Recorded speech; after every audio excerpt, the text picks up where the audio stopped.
ഈ health insurance എന്ന് പറഞ്ഞു കഴിഞ്ഞാൽ നമ്മൾക്ക് ഉറപ്പായിട്ടും എല്ലാ വ്യക്തികളും എടുത്തു വയ്ക്കണം. കമ്പൽസറി ആയിട്ട് എടുത്തു വയ്ക്കണം. ഒരു ജോലി കിട്ടിക്കഴിഞ്ഞ് കഴിഞ്ഞാൽ നമ്മൾ ഉടനെ വരുമാനം വന്നു തുടങ്ങിയാൽ കമ്പൽസറി ആയിട്ട് എടുത്തു വയ്ക്കേണ്ട ഒരു സാധനമാണ്.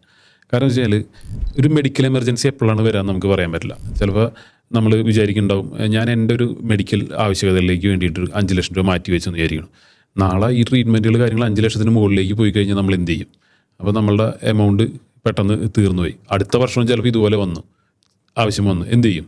അപ്പോൾ ഈ മെഡിക്കൽ ഇൻഷുറൻസ് അല്ലെങ്കിൽ ഒരു ഹെൽത്ത് പ്രൊട്ടക്ഷൻ എന്നുള്ള രീതിയിൽ ഫിനാൻഷ്യലി നമുക്ക് ബാധ്യതകൾ വരുന്നത് ഒഴിവാക്കാനുള്ളൊരു ടൂളാണ്. അപ്പോൾ നമ്മളുടെ ഫിനാൻഷ്യൽ സ്റ്റെബിലിറ്റിയും ബുദ്ധിമുട്ടാവില്ല. പിന്നെ നമുക്ക് മാനസികമായിട്ടും ഒരു സ്ട്രെസ്സ് ക്രിയേറ്റ് ആവുന്നില്ല, ടെൻഷൻ വരുന്നില്ല. സഫീഷ്യൻ്റ് ആയിട്ടുള്ളൊരു എമൗണ്ടിൻ്റെ ഒരു ഹെൽത്ത് ഇൻഷുറൻസ് പ്രൊട്ടക്ഷൻ എനിക്ക് ഉണ്ട് എന്നുണ്ടെങ്കിൽ എന്തെങ്കിലും ഒരു ആവശ്യങ്ങൾ വരികയാണെങ്കിൽ, മെഡിക്കൽ എമർജൻസി വരികയാണെങ്കിൽ, എനിക്ക് ആ ടൈമിൽ അതിനെപ്പറ്റി ആലോചിക്കേണ്ടത് എവിടെയാണ് എനിക്ക് നല്ല ട്രീറ്റ്മെൻറ്റ് കിട്ടുക എന്നുള്ളത് മാത്രമാണ്. ആ ഹോസ്പിറ്റലിൽ പോയിട്ട് എനിക്ക് ട്രീറ്റ്മെൻറ്റ് എടുക്കാം. കാരണം ഫിനാൻഷ്യൽ ബേർഡൻ എനിക്ക് വരുന്നില്ല. കാരണം ഒരു സഫീഷ്യൻറ്റ് പ്രൊട്ടക്ഷൻ ഞാൻ ആദ്യം തന്നെ എടുത്തു വെച്ചിട്ടുണ്ട്. അപ്പോൾ എല്ലാവരും തന്നെ ശ്രദ്ധിക്കേണ്ടത് ഹെൽത്ത് ഇൻഷുറൻസ് എത്രയും പെട്ടെന്ന് കമ്പൽസറി ആയിട്ട് എടുക്കുക. അത് ഓരോരുത്തരുടെ ഏജ് കൂടുന്നതിനനുസരിച്ച് അല്ലെങ്കിൽ ഫാമിലിയിൽ മെമ്പേഴ്സ് അഡീഷൻ വരുന്നതിനനുസരിച്ച് അവരെയും ഇതിലേക്ക് കവർ ചെയ്തിട്ട് നമ്മൾ പ്രൊട്ടക്ഷൻ ഉറപ്പ് വരുത്തുക.